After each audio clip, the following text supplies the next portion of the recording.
Good afternoon. It's Sunday afternoon. The football playoffs start. I guess the semifinals start this afternoon. I thought I'd make some time to have a couple of extra videos I wanted to get into. I'm going to do two videos today and a couple of more tomorrow, Monday. So the first video, really, what it will do is examine the first assignment that's due for week 3. And then I will also do another video just exploring the discussion questions. The discussion questions and the assignments. And so if I could put my both arms together, I had two arms to put together, you would see they would mix together very much. They really support each other. And you can't do a good job with the discussions without having done the assignment. And you can't do a good job with the assignments without having at least consider what the questions are asking about. So I'm going to take this rather slowly. I want to point out again that tomorrow, Monday, is Martin Luther King's birthday observance, so we won't have any class as such. I don't intend to go on for any live session. I will do an optional live session Tuesday at 7 p.m. But I'm only going to go on if I get some emails from someone saying, yes, I'd like to be able to speak to you that night, rather than me sitting here waiting for somebody to sign on. So if you're interested in talking to me about anything at all, that would be Tuesday night at 7 p.m. I'll send you the link to do that. And as you all know, and many of you have experienced it, any kind of questions, you can know all you have to do is pick up the phone and text me or call me, or you can email me. I'm as responsive as I possibly can. I think you all can testify to. This is not an easy course. It looks like it's easy, but it's not. I get that. And the fact that it's squeezed together so closely in terms of the time makes it that much more of I think, a little pressure for you. And so I don't want you to feel burdened by any of that, and that's why I make myself available to help you get your arms around the moving elephant, as I think I said to somebody when I was answering a discussion question this morning, and it is a moving elephant for sure. I also will tell you that I think, in view of the fact that I think I've already said this to you, but I want to repeat it, that the course is only 3 weeks long. It's okay with me to wait a bit for some of these third week assignments, rather than to rush yourself to get through them. So there are due dates on the assignments, as you see, but don't fret about that. I'll override that when you send me the material. You will. So I'm going to give you at least another week. And if someone would email me and say, "Hey, I need more time," I would give you more time. So. Breathe a little easier on that. I would also say that if you have courses in the early spring session, you don't want to have my course still sitting in front of you as well as a new course, because that might take you for a ride. So future for that by trying to get my material done before the new course kicks in, but at the same time, don't have a nervous breakdown. Don't break out in a rash because you think that I'm sitting by the computer waiting for the material. I am waiting for it, but at the same time, I don't mean to overburden you with this, because some of this material, especially this week's expectation, can make your hair hurt, no pun intended. So I'm going to share the screen. I'm going to pull up the week 1 assignment and re-explain it. I know I already did in the introductory, but I want to make sure that you've got a handle on this. I'll re-explain it, and then what I'll do is I will trying to decide if I want to, and I'll do another video about the second assignment, and then I'll do a video about the discussion questions, and then the third and fourth assignments I'll post tomorrow. So I'm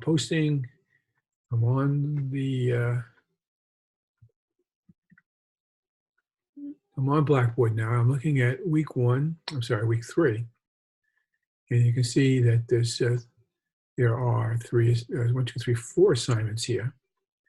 And let's go with the first one now.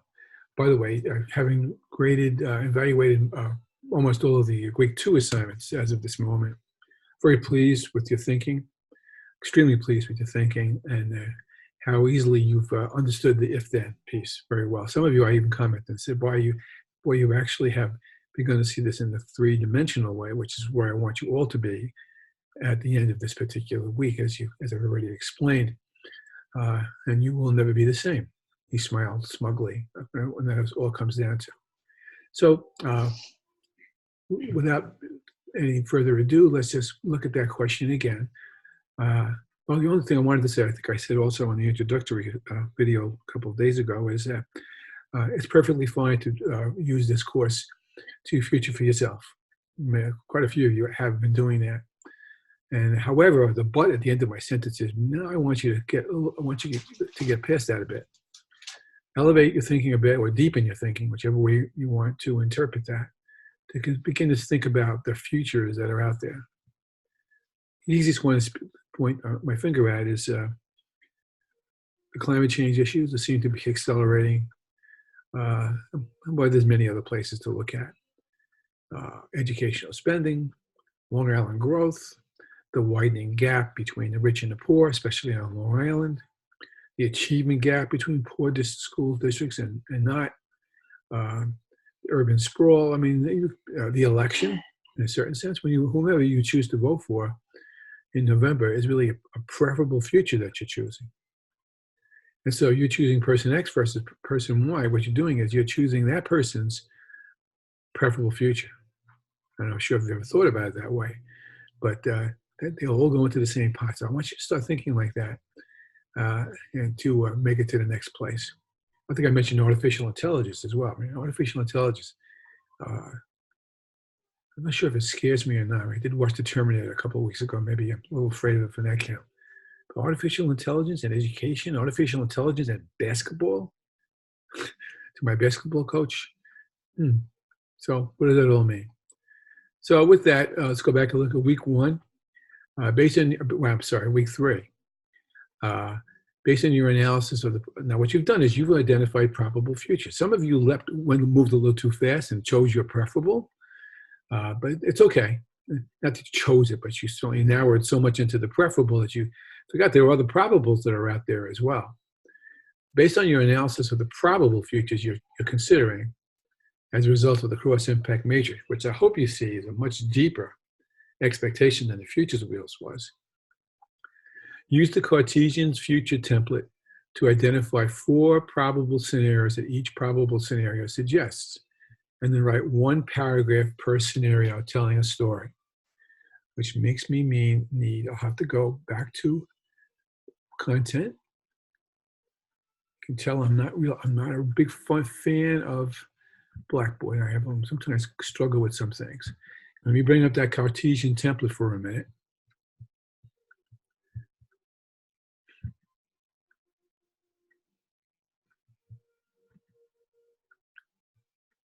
And you can see there's an explanation of a pretty lengthy explanation, and then you will see a template. Now, study this with me carefully. And first of all, I want to say you can change this. This is just a sample. But looking at the y-axis for a minute, from caring about the future to not caring about the future. Think of that as one axis, the y-axis, the letter Y. And then think of it, the x-axis is the horizontal one, going from a group's low capacity to change to a group's high capacity to change. Now, I'll give you an example. I'm in a district right now that's got hurting for money, has lots of financial issues, has a very high and highly diverse population, with a group of leaders who really, without any doubt, they care about these kids, and they worry about what they can do to make it right for these particular children. And so they're at a high they're at the high level of caring about their future. They care about the future. I've been in districts where they don't care, but not where I am right now. But you go to this other place where they, A, don't have the money, and B, don't know how to change. They haven't been taught how to do that. They haven't been taught how to future, as an example. So now if we take a look at the quadrants, so caring about high caring and low capacity. So they fall into quadrant 1 here. Now, what would the story look like? What would a place look like where the people cared about the future, but they didn't know how, or weren't able to change? Make up a story about that. Go to the other side. Let's go down to quadrant 3. You work in a district where there's a high capacity to change. They've got the money. They've got every computer and every possible staff development tool they can possibly have. But they don't care about the future. Faculty doesn't care. Nobody cares. They're all going along to get along. I've been in districts like that too. Tell me about the story. Tell me about this group versus this group. No, don't do that. I'm just using it as a comparison. And that's a template. Now, I want you to understand something. Given the way you've worked, some of you worked on personal futures, some of you worked on interesting things. I think it was, the young lady from Southampton. That's a young man from Southampton. Somebody out east was talking about the fact that they can't keep staff out there because they can't afford to live in Southampton. So these wouldn't really work so well. I mean, these axes. So change it. So a high willingness to provide for teachers, residency, to a low willingness to not caring about how many teachers they keep, to deeply caring about keeping their best teachers. That changes the stories within here. In the end, what you need to do is to come back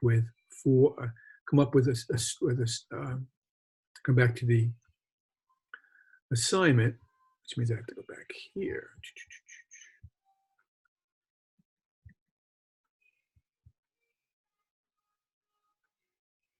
Tell me about, choose one of the scenarios that's the most probable. I want you to identify all 4, but I want you to choose one that's the most probable. Now, be careful, he shouted. The old professor's shouting at you. Be careful. Don't, he shouted, necessarily choose your preferable future. I'm not saying you can't. I'm saying you shouldn't choose a quadrant because that's your preferable and you just like it because it sounds perfect. Because if it isn't what your emerging future or your probable future looks like, if it doesn't make sense within the issues that you've spoken to me about, that the research that you would have done to truly have done a sense to a true futuring process. Thinking of my friend from Farmingdale has pretty good handle on the futures issues over at Farmingdale, and obviously has done a lot of homework on it. Her preferable future and her probable future may not align. In fact, I doubt highly that they will. And so you're going to pick your probable future. And you're going to write one whole paragraph about how to do that. Now, I'm not going to go back to the content folder, but I did give a paragraph sample of a make-believe future, not for my friend from Farmingdale, but for a make-believe study I would use in another place. So that'll get you through that chapter, that first question, okay? I'm sorry, did I make a mistake? Oh, I knew it. I'm so sorry. Reverse that. Bernardo says reverse it. I should almost redo the whole Zoom, I guess, but I'm too lazy to do that. In week 1, assignment 1, you do a paragraph for each scenario. I knew it didn't sound right when I said it to you. So for each of those 4 quadrants, you write a paragraph about each scenario. I'm not grading for length. I'm talking about what's going on between your ears, between your future ears. That's assignment 1. Assignment 2 is choose one and tell me why you chose that one. Now, assignment 3 and 4 I'm going to save. I'm not going to get into them specifically right now. But what I've done for you for now is just I've more deeply explained the expectations for 1 and 2, because essentially what we're doing is we're going from those if-thens through the futures wheels, through the maze of the cross-impact matrices, and now we're taking it to 3-dimensional, where things get more complex. And I need you to start thinking about what those complexities are before you make any more decisions. And those are 2 of the 4 assignments that you have expected for the next week or 2. Understanding that there's no real gum between your eyes to get that done. Okay, now let's go back up to discussions. Because you can see how the discussions, I love the way you're responding to each other, by the way. Really nice stuff. Really nice stuff. Really good stuff. So the first one you can kind of do, pretty much now, but that will even evolve as you get towards the end of the course. And it's clear what it's asking you. Thus far, how has your futures-based thinking solidified or evolved? Now notice I didn't say did it evolve. I'm assuming it did. What I want to know is how has it? By the way, if someone says, "Yeah, I'm involved in it, and there's nothing I need to change," I'm going to take my shoe and throw it at you from my house to yours, because that can't be true. Now, if you read the book, by the way, you should be reading chapter 7 and 8 for this particular week clearly, and really the whole book. I mean, I haven't done just to deviate for a moment. Well, I haven't done a whole lot of it. It's really gone through chapters 1, 2, 3, and 4. Those are pretty important chapters in terms of the formula and understanding systems thinking, understanding the theory U. Some of you have really drunk the Kool-Aid on that. And collaborative leadership, as well as the futuring premise itself. So you really even need, at this point, to have pretty much read the book. And I kind of tell the folks who have read it and who have not, in truth, in the quality of the answers I'm getting. And that would clearly influence whether or how your futures-based thinking has solidified or evolved. So this is just a prompt on a scale of 1 to 10, where 1 is not at all, I'm frozen in ice, okay? I believe in Space Mountain. I'm on a dark roller coaster and a moonless night, and that roller coaster is taking me along the tracks, and I have nothing to say about where the future is taking me. All the way across to 10, where you believe that future is, you have the power to pretty much influence most of my future, if not all of it. I'm not sure I believe in that, but certainly to influence a good deal of my future by making decisions based on how I see the preferable futures and coming at me. So I really want to see what your thinking is like. In fact, I kind of doubt you can do that in one paragraph. So take it to the bank and go as far as you want to go with that. That's an important question for me to read. I will judge myself based on your answer to that question. Second question evolves from that. Think about your thinking. Those of you who are teachers may have heard that phrase before. Really, the actual formal phrase for that is something called metacognition. But thinking about your thinking is really what that means to begin with. Think about your thinking. What was the thinking? More importantly, what were the dispositions and skills and points of view that have driven the scenario that you chose? In other words, how did you come up with that scenario? What were you feeling as well as what were you deducing from your left side of your brain, from the Mr. Spock side of your brain? For those of you who remember the first Star Trek, which kind of dates me, I guess. Third question, why or to what extent did you or your organization decide to be adaptive or transformative in terms of their preferred futures? That's a very important term there. The book does a nice job of that in the last chapter. I urge you to read it carefully. So does the PowerPoint that I posted for you as well. And I am going to post a video at the end of the course that's going to pound that very hard. In the end, basically, and this goes for you as individuals, for those of you thinking about your own individual futures, as those of you who are starting to think organizationally, which is what I want you to be able to do. And that would be about, if you have an idea that you know that your probable future matches with your preferable future, God bless us, everybody. If you have an idea that your probable future, and I can't move my arm, so just go with that. If your probable future, I still have my sling on, your probable future and your preferable future are miles away from each other, then you have a decision to make. And that decision, we have decisions really, but essentially, are you going to be adaptive or are you going to be transformative? That's a very deep question. Go along to get along, slight increments, turn the dial this way. If you were going on a diet, you wanted to lose 50 pounds, and you say, well, my preferable future is to lose 50 pounds in a year, which we all know it's not impossible, but pretty hard to do. Is that an adaptive future you're choosing or a preferable one? Think about that. If you mean to choose the mind, change the mindset of a district or an organization that doesn't care about poor kids, would you put a gun between your eyes and say, if you don't agree with me, I'm going to shoot you?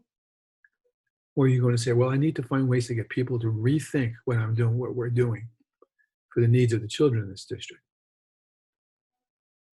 Do you mean to transform people?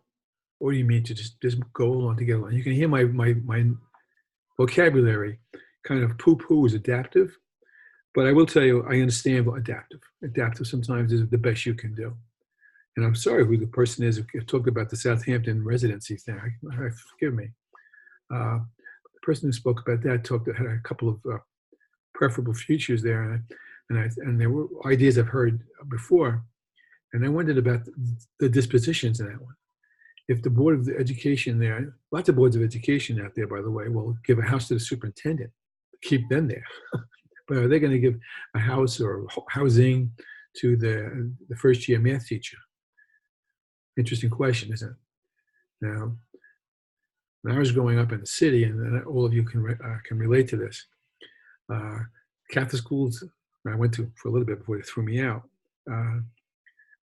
had convents, and in the convents lived nuns, sisters. And the sisters lived in rooms in the convent. They were free, except for housing and for food, and they taught. They were great teachers too, by the way. So should we create convents for our teachers to live in one place? That would be kind of interesting. I'm not sure that's a probable scenario, but that's interesting to think about. So that's a very important question. And the last question, and this is one of my favorite words, by the way. Based on the sum, the SUM, the addition, the totaling of the futures-based change leadership premises, describe how you can transform your organization into a futures-based, purposeful one. And that actually ties in with the fourth assignment, which I'll talk about. I'll talk about Monday or Tuesday, as such. Really, what plan would you put in place to transform or to adapt to a more nearly satisfactory, acceptable, politically acceptable, if not moral, principled, ILED, not ALED, principled collective choice of your folks? Now, for those of you who have been running a more individual path in the future, and you've given it to me now, it's a little bit of a curveball to you. If you're not comfortable with talking about organization, then talk about yourself. But quite frankly, I hope that you can think about this in a wider and deeper way as well. I'm not going to penalize you if you don't want to go in that direction, but I think it would be in your interest to do that, because in the end, you're reflective of you will have the ability to influence organizations once you internalize the skills that we've been doing in this class, in this course, and with your interaction with each other, as well as with me. So I'll do the other two probably tomorrow, but you're really not ready for those as yet. But I'll get them done soon. But I've given you a lot of ways to think about how this should all come together. And so with that, I will unshare, and I will go wait for the football games to start.